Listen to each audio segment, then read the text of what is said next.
Very very good morning to all of you. तो dear student, जैसा कि आप अपने स्क्रीन पर आप पोस्टर भी देख रहे हैं कि आपको ग्रेजुएशन दोबारा करनी पड़ सकती है। ये बात मैं किन स्टूडेंट के लिए कह रहा हूं? आपको पता होगा कि सीबीसीएस के अंदर आपका जो है बेसिकली पहले जो चल रहा था अब आपका एनईपी में आ गया है।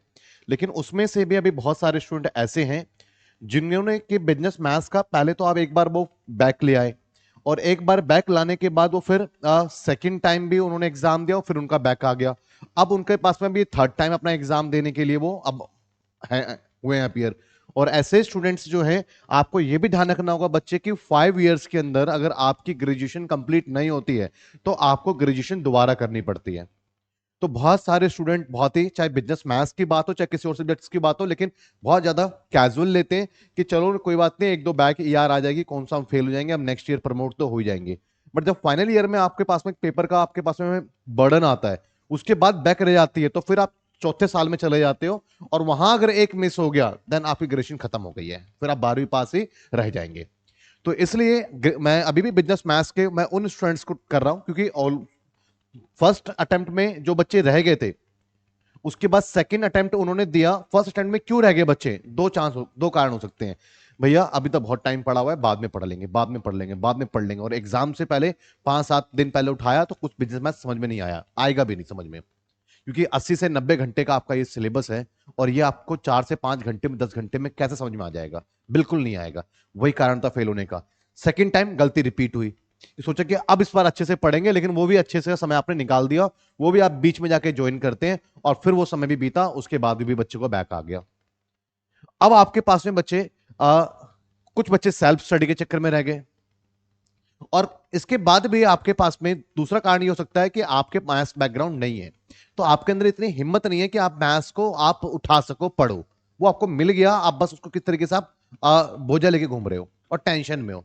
तो दो कारण हो सकता है, या तो आपका मैथ्स बैकग्राउंड नहीं था और आपके अंदर बिल्कुल भी कॉन्फिडेंस नहीं है, इसलिए आप मैथ्स को उठा ही नहीं रहे, जब उठाते हो तो बहुत देर कर चुके होते हो। दूसरा कि आप कल कल पे टालते हुए चीजों को आप जो है पूरा समय अपना बर्बाद आप लोगों ने कर दिया है। या तीसरा कारण हो सकता है कि भैया सेल्फ स्टडी, सेल्फ स्टडी ये तीसरा कारण हो सकता है। तो ये तीन कारण ऐसे हैं जिसकी वजह से अब आपकी ग्रेजुएशन जो है उस पर वो बिल्कुल एक तरीके से मान के चलो कि अगर अब आपका कोई सर आप डरा रहे हो, बच्चे हमारा काम है क्या? आपको अवेयर करना।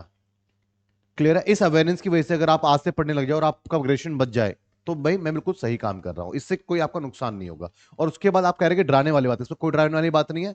क्लियर है? आप एक काम कीजिए, इस साल भी आप पेपर को उसी तरीके से दे दीजिए, और उसके बाद जब आप ग्रेजुएशन दोबारा से करना पड़ेगा तब इकट्ठा एक बार सही से आप लोग घबरा जाना, डर जाना, लेकिन अभी से आप अवेयर मत होना। तो मैं आपको यही कह रहा हूं कि भैया वो स्टूडेंट जो कि अभी तक क्वालिफाई नहीं कर पाए, तो कोई बात नहीं, अब आपके पास में लास्ट चांस है ये, और इस लास्ट चांस के अंदर आप जो है अभी से स्टडी को स्टार्ट कर दें, इसमें कोई चांस आप मत लीजिए। और अब मुझे मालूम है ज्यादातर स्टूडेंट मुझे वो मिलेंगे जिसका मैथ्स बैकग्राउंड नहीं है, इसलिए सबसे पहले मैं आपको अपना सिलेबस दूं, बिजनेस मैथ्स का सिलेबस मैं आपको पढ़ाऊं, उससे पहले यही जरूरी है कि मैं आपको समझ लूं, जान लूं कि आपका मैथ्स का बैकग्राउंड कैसा है, मैथ्स में अभी तक आप क्यों नहीं क्वालिफाई कर पाए हो। तो इसलिए बिजनेस मैथ्स में बैक वाले स्टूडेंट्स जो भी हैं जिन्होंने अभी तक कोर्स नहीं लिया और वो अब कोर्स लेंगे, तो कोर्स लेने के बाद मैं आप लोगों का जूम पे मैं मीटिंग करूंगा। अब मीटिंग करने के बाद मैं आपसे जो है पहले डिस्कस करूंगा कि क्या स्टेटस है, फिर उसके अकॉर्डिंग मैं आपको स्ट्रेटेजी बना के दूंगा कि ये स्ट्रेटेजी को फॉलो करो। अगर आपका मैथ्स बिल्कुल ही डाउन है तो ऐसे छोटे छोटे क्वेश्चन से स्टार्ट करो। तो वो स्ट्रेटेजी मैं आपको जो है हर वीक एक बार मैं मीटिंग कर करके और 1 वीक का स्ट्रेटेजी दूंगा, 1 वीक का प्लान दूंगा, फिर नेक्स्ट वीक उसका टेस्ट करके फिर नेक्स्ट वीक में हम आगे बढ़ेंगे। तो उन स्टूडेंट को बड़े एक तरीके से सामने से आपको देख कर करके, आपको सुन कर करके आपके अकॉर्डिंग स्ट्रेटेजी प्लान बनाना पड़ेगा जिससे आप एग्जाम को क्वालिफाई कर पाओ। तो इसलिए वो हमने बिल्कुल अब इस बार नया स्ट्रक्चर बनाया है, ताकि बच्चे जो हैं, अब जो बच्चे ज्वाइन करेंगे बिजनेस मैथ्स के लिए सेमेस्टर 4 में, तो वो स्टूडेंट वो होंगे जो कि अब उनका लास्ट चांस है, तो उनके लिए अब बड़ा अवेयर, क्योंकि ऐसा नहीं कि ग्रेजुएशन खराब हो जाए, तो इसलिए मैंने प्लान करा है कि मैं इनसे वीकली इनके साथ में मीटिंग करूंगा, इनके अकॉर्डिंग इनसे डिस्कसन करके इनका स्ट्रेटजी प्लान बना कर दूंगा, क्वेश्चन कैसे प्रैक्टिस करनी हो बता के रखूंगा, टेस्ट टाइम टू टाइम आपका लेना पड़ेगा। ये सब चीजें आपको जो है हम आपको करेंगे। और अगर आप सेल्फ स्टडी का प्लान कर रहे हैं तो क्यों कर रहे हो बच्चे, जबकि 499 में आपको 5 से 4 महीने में आपको पढ़ा रहा हूं, एक ही बार फीस आपको 500 रुपए देने, इसमें आपको 100 रुपए महीना भी आपका नहीं जा रहा है। तो फिर इस सिचुएशन में क्यों आप स्टडी प्लान के बारे में सोच भी रहे हो?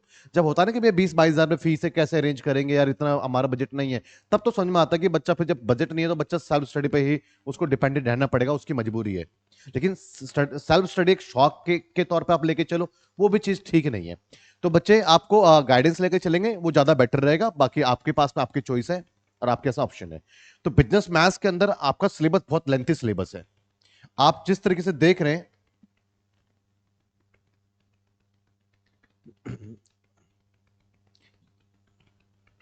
चलिए, तो बिजनेस मैथ्स का सिलेबस बहुत लेंथी है, तो मैं नेक्स्ट एक इंट्रोडक्शन की वीडियो लेकर के आऊंगा। बिजनेस मैथ्स में क्या है मैं आपको बता देता हूं। बिजनेस मैथ्स में आपके पास में मैट्रिक्स एंड डिटरमिनेंट्स है, और मैट्रिक्स एंड डिटरमिनेंट्स में अगर आप देखेंगे तो मैट्रिक्स एंड डिटरमिनेंट्स में बेसिकली आपके पास में 20 से 21 वीडियो हैं, जिसमें कि एप्लीकेशन ऑफ मैट्रिक्स है, इक्वेशंस है आपके पास में, ग्रामर्स और रूल्स है आपके पास में। तो ये बहुत सारी चीजें हैं, इनपुट आउटपुट मॉडल है। तो मैट्रिक्स से बहुत सारी चीजें। मैट्रिक्स का मतलब वो आपने 12th वाली मैट्रिक्स मत समझिएगा गलती से भी। उसके बाद अगर आप आते हैं डिफरेंशिएशन पे, तो कैलकुलस 1 कैलकुलस 2 में डिवाइडेड है। तो पहले बेसिक रूल्स आपसे डिस्कस करने होंगे कि भैया डिफरेंशिएशन बेसिक रूल्स क्या है, चेन रूल क्या होता है, प्रोडक्ट रूल क्या होता है, कैसे अप्लाई करते हैं, पहले प्रैक्टिस तो करो आप। उसके बाद जब एप्लीकेशन ऑफ बेसिक डिफरेंशिएशन पे आएंगे तो आपको थोड़े इकोनॉमिक्स के टर्म्स क्लियर होने चाहिए। कॉस्ट क्या होता है, रेवेन्यू क्या होता है, प्रॉफिट क्या होता है, और इसको मैक्सिमाइज मिनिमाइज कैसे करते हैं, कैलकुलेशन क्या करना है, प्रीवियस क्वेश्चन की आपको कैसे करनी है प्रैक्टिस। जब कैलकुलस 2 पे चले जाओगे तो आपको लोअर वेरिएबल प्रोपोर्शन क्या है, पार्शियल डिफरेंशिएशन क्या है, ये सारी चीजें आपको समझना होगा। इसके बाद अगर आप जाते हैं तो आपको यहां पर डिफरेंशिएशन के दो पार्ट, उसका मैथमेटिक्स और फाइनेंस भैया बहुत वास्ट है। एन्युटी एन्युटी आप एन्युटी में डिफरेंशिएट नहीं कर पाएंगे कि भैया कौन सा एन्युटी का क्वेश्चन है। एन्युटी के इतने टाइप्स हैं कि वहां पर क्वेश्चन आ गया तो उसको पहचान पाना मुश्किल है कि भाई इसमें क्या फॉर्मुला अप्लाई होगा और कौन सा क्वेश्चन करना है। कंपाउंड इंटरेस्ट तो एक अलग चीज है, चेंजिंग रेट कंपाउंड इंटरेस्ट एक अलग चीज है, डेप्रिसिएशन एक अलग चीज है, उसके अंदर वो भी चीजें हैं। क्लियर है? तो हर टाइप के क्वेश्चन है। तो आपका मैथमेटिक्स ऑफ आपका फाइनेंस हो गया। और लीनियर प्रोग्रामिंग में बच्चों के लिए सबसे बड़ी चैलेंज क्या होती है? टेबल क्रिएट करना, सिंपलेक्स मेथड, कैसे टेबल को करेंगे। और जो थ्योरी क्वेश्चन आते हैं वो तो भैया सबके माइंड से बाहर जाता है। इन सब का बिल्कुल इजी सॉल्यूशन मैंने अपने कोर्स में दिया हुआ है। बड़े प्यार से, जिनका मैथ्स बैकग्राउंड नहीं, जिन्होंने 10वीं के बाद कभी मैथ्स नहीं तो देखा नहीं तो छुआ, वो बच्चे भी क्वालिफाई कर सकते हैं। और जूम पे मीटिंग में आप मेरे से बहुत सारी बातें डिस्कस कर सकते हैं। तो बिजनेस मैथ्स वाले भैया, मैं आपको अभी भी कहता हूं कि अभी ज्वाइन कर लोगे तो आपका 100% एग्जाम निकल जाएगा। वही गलती फिर करोगे कि अगले महीने नेक्स्ट मंथ अपने बर्थडे वाले दिन ज्वाइन करूंगा, फ्रेंड के बर्थडे वाले दिन ज्वाइन करूंगा, सोमवार से ज्वाइन करूंगा, मंगलवार को ज्वाइन करूंगा। ऐसी अगर तारीख और तिथि दोगे ना तो भैया आपके लिए फिर बड़ा मुश्किल है, क्योंकि लास्ट चांस है। मैं कभी भी इतना बच्चों को जो है इस तरीके से मैं नहीं बोलता हूं कि भैया आपको ये चीजें करनी है। पर आज मुझे बोलना पड़ रहा है। मुझे मालूम है अगर आपके ग्रेजुएशन खराब होगी ना तो सपने में भी आपको सपने आते रहेंगे कि आप सर 12वीं पास ही हैं। आपका कॉन्फिडेंस बिल्कुल खत्म हो चुका होगा। तो अब बिल्कुल भी आप चांस मत लीजिए, और आज से मतलब आज से पढ़ना शुरू करना है आपको। और शाम पे भी नहीं टालना। अगर आप ऐसा रिस्क नहीं लेना चाहते तो शाम पे भी नहीं टालना चीजों को। ठीक है बच्चे, तो मिलते हैं फिर कोर्स में, जूम ऐप पे मीटिंग में आपके साथ।